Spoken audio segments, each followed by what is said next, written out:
আসসালামু আলাইকুম ওয়া রাহমাতুল্লাহি ওয়া বারাকাতুহু। ইন্নাল হামদুলিল্লাহি ওয়াহদা ওয়াসসালাতু ওয়াসসালামু আলা মান লা নাবিয়্যা বা'দা আম্মা বা'দ। সম্মানিত উপস্থিতি, আমরা আপনাদের সম্মুখে ধারাবাহিকভাবে আলোচনা উপস্থাপন করছিলাম মুনাফিকদের আচরণ সম্বন্ধে। এ পর্যায়ে আমরা আলোচনা করছি মুনাফিকরা আল্লাহর আয়াতসমূহে ঠাট্টা বিদ্রূপ করে থাকে।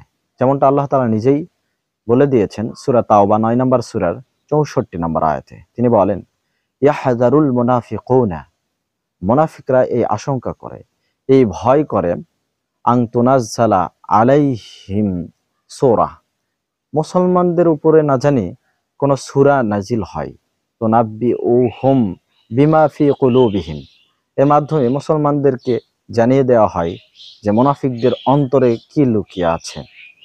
কুলিস্তাহজিউ, হে মুহাম্মদ তুমি তাদেরকে বলে দাও যে তোমরা ঠাট্টা বিদ্রূপ করতে থাকো। ইন্নাল্লাহা, নিশ্চয় আল্লাহ তাআলা, মুখরিজুম মা তাহজারুন, তোমরা যে ভয় করতেছো, আশঙ্কা বোধ করতেছো, এটা বের করে দিবেন, প্রকাশ করে দিবেন।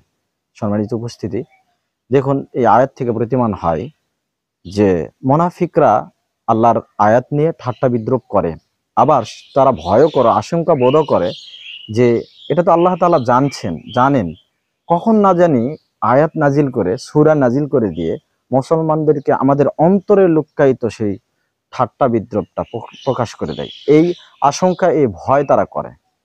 আল্লাহ এই আয়াতের মাধ্যম দিয়ে তা প্রকাশ করে দিলেন।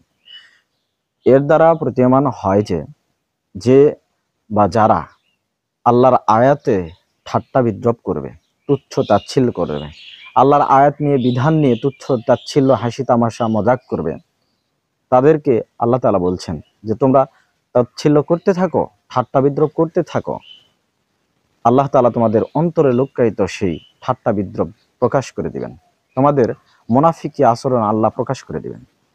তাই আসুন, আর নয় মুনাফিকি, আল্লাহ তাআলার বিধান নিয়ে ঠাট্টা বিদ্রূপ, আল্লাহর বিধান মেনে চলি। আল্লাহ আমাদেরকে সেই তৌফিক দান করুন। আমিন। ওয়া আখিরু দাওয়ানা আনিল হামদুলিল্লাহি রাব্বিল আলামিন। আসসালামু আলাইকুম ওয়া রাহমাতুল্লাহি ওয়া বারাকাতুহু।